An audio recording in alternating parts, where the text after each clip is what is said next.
अमरावती स्थानिक स्वराज्य संस्था मतदारसंघ विधान परिषद निवडणुकीची रणधुमाळी आता भलतीच रंगात आली आहे। वंचित बहुजन आघाडीचे उमेदवार डॉक्टर निलेश विश्वकर्मा यांनी आज जिल्हाधिकारी कार्यालयात आपला उमेदवारी अर्ज दाखल केलाय। यावेळी चांदूर रेल्वेच्या नगराध्यक्षा डॉक्टर प्रियंका विश्वकर्मा आणि वंचितच्या प्रमुख पदाधिकाऱ्यांची मोठी उपस्थिती होती।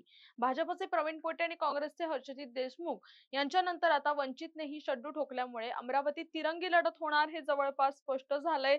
याच पार्श्वभूमीवर अर्ज भरल्यानंतर वंचितचे उमेदवार डॉक्टर निलेश विश्वकर्मा नेमकं काय म्हणालेत पाहूया।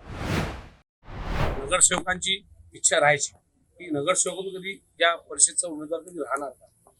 सातत्यानं ज्या नगरसेवकांच्या आयुष्यातल्या समस्या आहे या आहेत तशाच राहून गेलेल्या आहेत आणि निश्चितच या समस्या पूर्ण करण्यासाठी या सर्वांची इच्छा होती अमरावती जिल्ह्यातील नगरसेवकांची किंवा आपल्यातला कोणी होता येईल आणि त्या अनुषंगाने हा प्रयत्न सुरू आहे। कोणामध्ये लढत होऊ शकते तुमची?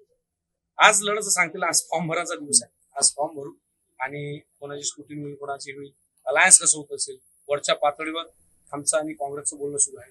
काँग्रेस महाराष्ट्र 17 जागा आहेत, 2 जागा वंचित सोप्या आहे का, सातत्यानं त्यांचं हे असते किंवा त्यानुसार आमचे वरिष्ठ उपाध्यक्ष आलेले आहेत, चर्चा सुरू आहे। त्यामुळे अलायन्स झाल्यावर त्याचं जयप्रद होईल।